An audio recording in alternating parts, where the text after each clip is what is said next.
ভূত ভান্ডার, ভূত ভান্ডার। রাতের সময় হালকা ঝিরঝির বৃষ্টি পড়ছে। চারিদিকে অদ্ভুত এক নীরবতা। আকাশে কালো মেঘ ঘনিয়ে উঠেছে, যেন কোনো অশুভ ঘটনার আগাম বার্তা দিচ্ছে। রাহুল 28 বছরের এক যুবক, শহরের ব্যস্ত জীবন থেকে ক্লান্ত হয়ে আজ বহুদিন পর নিজের গ্রামে ফিরছে। ওর পরিকল্পনা ছিল সন্ধ্যার আগেই গ্রামে পৌঁছানো, কারণ গ্রামে নাকি বহুরূপী রাক্ষসের আতঙ্ক ছড়িয়ে পড়েছে। কিন্তু ভাগ্য যেন ওর সাথে খেলছে। বাসটা একেবারে পুরনো, প্রায় প্রতি কয়েক কিলোমিটার পরেই থেমে যাচ্ছে। জানালার বাইরে তাকিয়ে রাহুল দেখল রাস্তার পাশের জঙ্গলটা ক্রমই ঘন হয়ে উঠছে, আর সময়ও ধীরে ধীরে সন্ধ্যার দিকে গড়াচ্ছে। বাস তখনও গ্রামের থেকে প্রায় 20 কিলোমিটার দূরে। রাহুল বিরক্ত হয়ে নিজের মনে বলল, কি দুর্ভাগ্য, এই বাস তো মনে হয় সকালেও পৌঁছাবে না। 5 বছর পর সে গ্রামে ফিরছে, কিন্তু গ্রামের বর্তমান পরিস্থিতি সম্পর্কে যে একেবারেই অজানা। সন্ধ্যা নেমে এসেছে। বাসের ভেতর একটা অদ্ভুত নীরবতা। কেউ ঘুমিয়ে আছে, কেউ বা চুপচাপ কথা বলছে। হঠাৎ ঝটকা, বাসটা হঠাৎ করেই থেমে গেল। দরজা খুলতেই এক বুড়ো বাবা বাসে উঠলেন। তার মুখ ভর্তি ভাঁজ, চোখ দুটো গভীর ও ভয়ঙ্কর, গলায় রুদ্রাক্ষের মালা, হাতে একটা ঝোলা যার ভেতর অনেক রুদ্রাক্ষ। তিনি বলতে লাগলেন, রুদ্রাক্ষ রুদ্রাক্ষ রুদ্রাক্ষ নাও ভক্তরা, এটা তোমাদের রক্ষা করবে, অন্ধকারে যে লুকিয়ে আছে তার থেকে বাঁচাবে। রুদ্রাক্ষ নাও। যাত্রীরা বাবাকে প্রায় উপেক্ষাই করছিল। রাহুলও মুখ ফিরিয়ে জানালার দিকে তাকিয়ে রইল, কিন্তু বাবা সরাসরি রাহুলের কাছে এসে থামলেন। তার চোখ দুটো যেন রাহুলের ভেতরটা পড়ে ফেলছে। তিনি ধীরে বললেন, তোকে এর সবচেয়ে বেশি দরকার। বাবা, রুদ্রাক্ষটা নে, তোর প্রাণ বাঁচাবে। রাহুল একটু পরে বাবার দিকে তাকালো। বাবা তার হাতে একটি কালো রুদ্রাক্ষ রেখে দিলেন। রুদ্রাক্ষটা অদ্ভুত গরম, মনে হচ্ছিল যেন এটা জীবন্ত। রাহুল বলল, আমার দরকার নেই বাবা, আমি এসব বিশ্বাস করি না। বাবার হাসির মধ্যে এমন কিছু ছিল যা শুনে রাহুলের বুক ধকধক করে উঠল। সে রুদ্রাক্ষটা পকেটে রেখে দিল। বাবা কিছু না বলেই বাস থেকে নেমে গেল, আর বাস আবার চলতে শুরু করলো। রাত 10টার সময় বাসটা গ্রামের স্টেশনে থামলো।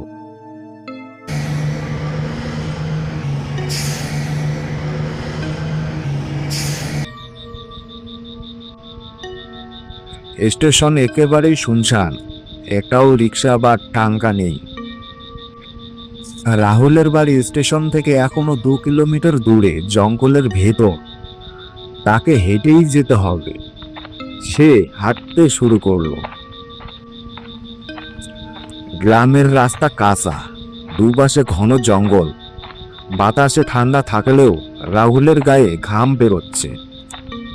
এত নীরবতা, কেউ তো দেখা যাচ্ছে না, কেমন যেন লাগছে, কিছু ঠিক নেই। নিজের সঙ্গে কথা বলছিল রাহুল। আর একটু হাঁটলেই বাড়ি পৌঁছে যাব। ঠিক তখনই তার মনে হলো কেউ যেন তাকে অনুসরণ করছে।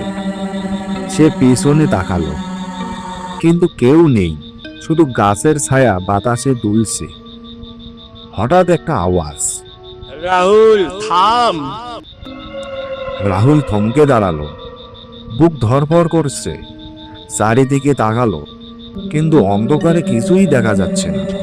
কে কে ওখানে? কোনো উত্তর নেই, কিন্তু বাতাসে হঠাৎ একটা ঠান্ডা স্রোত বইতে লাগলো। রাহুল পকেটে হাত ঢুকিয়ে রুদ্রাক্ষটা ছুঁল, আর তখনই সে আবার সেই উষ্ণতা অনুভব করলো। সে রুদ্রাক্ষটা গলায় পরে নিল এবং আবার হাঁটতে শুরু করলো। হঠাৎ গাছের আড়াল থেকে একটা কালো ছায়া বেরিয়ে এলো। মানুষের মতো দেখতে, কিন্তু মুখটা ঝাপসা, চোখ দুটো লাল, আগুনের মতো জ্বলছে। ওটা ধীরে ধীরে রাহুলের দিকে এগিয়ে আসছে, থাম, আমার কাছে আসবি না। কে তুই? কিন্তু ছায়াটা থামলো না, বরং আরো দ্রুত এগিয়ে এলো। ঠিক তখনই রুদ্রাক্ষ থেকে হালকা আলো বের হলো।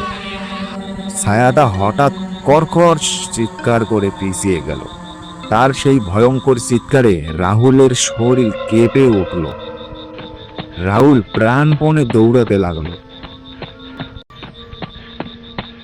দরজায় জোরে জোরে কড়া নাড়ল রাহুল। বাবা, দরজা খোলো, আমি রাহুল, দরজা খোলো। কিন্তু ভেতর থেকে কোনো উত্তর এলো না। চারিদিকে শুধু নিস্তবতা। আবার দরজায় ধাক্কা দিল সে। হঠাৎ ভেতর থেকে তার বাবার কাঁপা কাঁপা গলা শোনা গেল। কে কে ওখানে? রাতে কেউ আসে না, তুই কি সেই প্রেত? বাবা, আমি তোমার ছেলে রাহুল, দরজা খুলুন। তবুও দরজা খুলল না। রাহুল খেয়াল করলো ঘরের সব জানালা বন্ধ, ভেতরে কোনো আলো নেই। ঠিক তখনই আবার সেই ফিসফিস শব্দ। রাহুল, তুই আমার সঙ্গে আয়। রাহুল পিছনে তাকালো। সেই ছায়া আবার দাঁড়িয়ে আছে। এবার ছায়াটা আরো ভয়ঙ্কর হয়ে উঠেছে। তার মুখ স্পষ্ট দেখা যাচ্ছে, কষা, চোখ দুটো ফাঁকা, আর মুখ থেকে কালো ধোঁয়া বের হচ্ছে। রাহুলের নিঃশ্বাস বন্ধ হয়ে আসছিল। সে রুদ্রাক্ষটা শক্ত করে ধরে চিৎকার করে উঠল।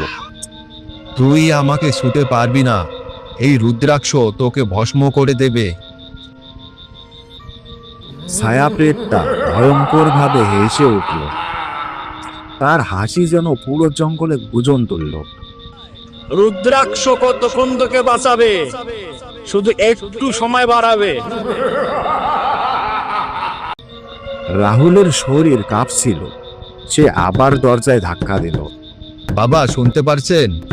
কেউ দরজা খুলুন, আমি মরে যাব। রাহুল, তুই তুই বেঁচে আসিস, কিন্তু সেই প্রেত তো তোর রূপ নিয়ে আসে। আমরা কিভাবে বিশ্বাস করব? রাহুলের সাহস ভেঙে পড়ছিল। সে বুঝলো বাইরে থাকলে ওই ছায়া তাকে মেরে ফেলবে, আর ভেতরে গেলে পরিবার তাকে প্রেত ভেবে ঢুকতে দেবে না। ঠিক তখনই তার একটা পুরনো কথা মনে পড়ল। গ্রামের এক বুড়ি দিদা বলেছিল, গ্রামের কাছে একটা পুরনো মন্দির আছে, সেখানে একটি শিবলিঙ্গ রয়েছে, সেখানে কোনো প্রেত যেতে পারে না। রাহুল নিজের মনে বলল, আমাকে ওই মন্দিরে পৌঁছাতেই হবে, হয়তো সকাল পর্যন্ত বাঁচতে পারবো। সে সাহস জোগাড় করে দৌড়াতে শুরু করলো। রাস্তায় দৌড়াতে দৌড়াতে গাছের ডালপালা রাহুলের মুখে আঁচড় কাটছিল। তবুও সে বেঁচে ছিল, কারণ তার কাছে ছিল সেই রুদ্রাক্ষ। চারিদিকে বাতাসে ভেসে আসছিল ভয়ঙ্কর চিৎকার, যেন পুরো জঙ্গলটাই সেই প্রেতের পক্ষে দাঁড়িয়েছে। রাহুলের শ্বাস প্রশ্বাস দ্রুত হয়ে উঠছিল। মনে হচ্ছিল কেউ যেন তাকে পেছন থেকে টেনে ধরছে। তবুও সে থামেনি। মন্দিরটা আর বেশি দূরে নয়। ঠিক তখনই ঘটল আরো ভয়ানক একটা ঘটনা। হঠাৎ এক ঝোড়ো হাওয়া এসে রাহুলের গলা থেকে রুদ্রাক্ষটা ছিটকে কোথায় যেন পড়ে গেল। রাহুল আতঙ্কে চিৎকার করে উঠল। হে ঈশ্বর, আমাকে বাঁচাও, এই প্রেতদের হাত থেকে রক্ষা করো। ভগবানের নাম নিতে নিতেই সে মাটিতে লুটিয়ে পড়ল। সেই রাতে আবহাওয়াও যেন খেলায় মেতেছিল। থেমে যাওয়া বৃষ্টি আবার ঝরতে শুরু করলো। কিছুক্ষণ পর রাহুল নিজেকে সামলে নিল। কষ্ট করে উঠে দাঁড়িয়ে কোনো মতে মন্দিরের দরজার কাছে পৌঁছে গেল। তারপর সেখানেই অজ্ঞান হয়ে পড়ে গেল। কিছু সময় পর তার জ্ঞান ফিরল। চোখ খুলে সে দেখল তার পাশে বসে আছেন মন্দিরের পুরোহিত। বাবা, তুই খুবই ভাগ্যবান যে এত রাতে এখানে পৌঁছাতে পেরেছিস। তোকে আমি মন্দিরের বাইরে অজ্ঞান অবস্থায় পেয়েছিলাম, তাই ভেতরে নিয়ে এসেছি। বাবা, ওই প্রেত, ওই ভয়ানক আওয়াজগুলো। এখন আর ভয় পাবার কিছু নেই, তুই এখন নিরাপদ। আমি তোর শরীরে অভিমন্ত্রিত ভস্ম লাগিয়ে দিয়েছি, এখন কোনো আত্মা তোকে ছুতেও পারবে না। আপনাকে অনেক ধন্যবাদ বাবা। চল, এবার তোকে তোর বাড়ি পৌঁছে দেই। রাহুল পুরোহিতের সঙ্গে মন্দির থেকে বেরিয়ে এলো। কিছু দূর এগোতেই সে হঠাৎ তার সেই রুদ্রাক্ষ খুঁজে পেল। সে তাড়াতাড়ি সেটা গলায় পরে নিল। আরো কিছুটা এগিয়ে যাওয়ার পর রাহুলের চোখ পড়ল একটা গাছের দিকে। দেখে সে আতঙ্কে জমে গেল। একজন বুড়ো লোক গাছের ডালে উল্টো ঝুলে আছে আর রাহুলের দিকে তাকিয়ে ভয়ঙ্করভাবে হাসছে। তার সেই হাসি যেন শির দ্বারা ঠান্ডা করে দেয়। পুরোহিত তৎক্ষণাৎ বললেন, ওদিকে তাকাবি না রাহুল, আমি তোকে কি বলেছিলাম? সোজা বাড়ির দিকে চল, এদিক ওদিক তাকানোর দরকার নেই। অবশেষে পুরোহিত রাহুলকে তার বাড়ির দরজার সামনে পৌঁছে দিলেন। রাহুল দরজায় কড়া নাড়ল, কিন্তু ভেতর থেকে কোনো উত্তর এলো না, কোনো আওয়াজ এলো না। আরে দরজা খোলো, তোমার ছেলে রাহুল এসেছে। যখন মানুষের সাথে মানুষ থাকে তখন দানব কি করতে পারবে? পুরোহিতের এই কথা শুনে দরজাটা খুলে গেল। ভেতর থেকে এক মধ্যবয়স্ক মানুষ বেরিয়ে এলেন। তিনি ছিলেন রাহুলের বাবা।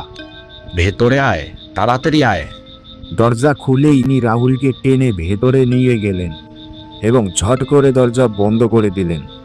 রাহুল বলল, বাবা, বাইরে পুরোহিত বাবাও আছেন, উনি একা, ওনাকেও ভেতরে আসতে দিন। আপনি দরজা বন্ধ করলেন কেন? কি পুরোহিত? তুই কোন পুরোহিতের কথা বলছিস? ওই পুরোহিত যিনি পুরনো শিব মন্দিরে থাকেন, যিনি আমাকে ওই ছলনা থেকে বাঁচিয়েছেন। তুই এসব কি বলছিস? বাবা, ওই মন্দিরের পুরোহিত তো অনেক আগেই মারা গেছেন, প্রায় 2 বছর হয়ে গেছে। তার মৃত্যু হয়েছিল খুবই রহস্যজনকভাবে। বাবার মুখে এই কথা শুনে রাহুলের পুরো শরীর ভয়ে কাঁপতে লাগলো। তার পায়ের নিচ থেকে যেন মাটি সরে গেল। সে বিশ্বাসই করতে পারছিল না যে মানুষটা একটু আগেই তাকে বাঁচিয়ে বাড়ি পর্যন্ত নিয়ে এলো, তিনি নাকি 2 বছর আগেই মারা গেছেন। রাহুল কাপা গলায় বলল, আপনি কি বলছেন বাবা?